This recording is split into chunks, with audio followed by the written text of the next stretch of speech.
మీ సొంత ఇంటి కలకు అసలైన నేస్తం బీబీజీ ఇండియా. అమరావతిలో నికార్సైన ప్రాపర్టీ కోసం కాంటాక్ట్ 0406903224. మధ్యతరగతి ప్రజల కలల సౌధం, మహిళల మనసు గెలిచిన పసిడి ఇప్పుడు సామాన్యుడికి అందనంత ఎత్తుకు ఎగబాకింది. బంగారం పేరు వింటేనే సామాన్యుడి గుండె గుబేలమంటోంది. నిన్నటి వరకు ఒక లెక్క, నేటి నుంచి మరో లెక్క అన్నట్టుగా పసిడి, వెండి ధరలు సరికొత్త రికార్డులను సృష్టిస్తున్నాయి. కేవలం కొన్ని గంటల వ్యవధిలోనే వేలల్లో ధరలు పెరగటం దేశవ్యాప్తంగా పెను సంచలనం రేపుతోంది. కేవలం 4 నుంచి 6 గంటల వ్యవధిలోనే బంగారం ధరలు భారీగా పెరగటం కొనుగోలుదారులను షాక్ గురి చేసింది. రాజధాని హైదరాబాద్ లో ఉదయం 6 గంటలకు 1,49,790గా ఉన్న 24 క్యారెట్ల బంగారం ధర మధ్యాహ్నం వరకు ఏకంగా 1,54,800కు చేరుకుంది. అంటే తులంపై 5,000 రూపాయలకు పైగా భారం పడింది. అటు ఆభరణాల తయారీకి వాడే 22 క్యారెట్ల బంగారం కూడా 1,41,900 వద్ద స్థిరపడింది. బంగారం కంటే వేగంగా వెండి ధరలు పరుగులు పెడుతున్నాయి. ప్రస్తుతం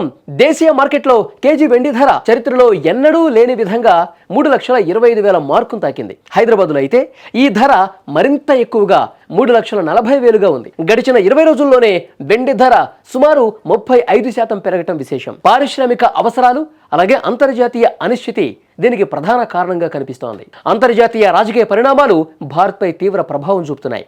ముఖ్యంగా అమెరికా అధ్యక్షుడిగా ట్రంప్ తీసుకున్న నిర్ణయాలు మార్కెట్లను వణికిస్తున్నాయి. గ్రీన్లాండ్ విషయంలో యూరోప్ దేశాలపై ఆయన విధిస్తున్న టారిఫ్ ఆంక్షలు అంతర్జాతీయ వాణిజ్య యుద్ధానికి దారితీసేలా ఉన్నాయి. దీంతో ఇన్వెస్టర్లు సురక్షిత పెట్టుబడిగా భావించే బంగారంపై మొగ్గు చూపుతున్నారు. దీనికి తోడు మన రూపాయి విలువ డాలర్తో పోలిస్తే 91 మార్కుకు పడిపోవడం కూడా ధరల పెరుగుదలకు ఆజ్యం వస్తోంది. పెళ్లిళ్ల సీజన్ సమీపిస్తున్న తరుణంలో ఈ స్థాయిలో ధరలు పెరగటం సామాన్య కుటుంబాలపై తీవ్ర ప్రభావం చూపుతోంది. ఈ రేట్లు ఇలాగే కొనసాగితే మున్ముందు బంగారం కొనటం సామాన్యులకు కలగానే మిగిలిపోయే ప్రమాదం ఉంది.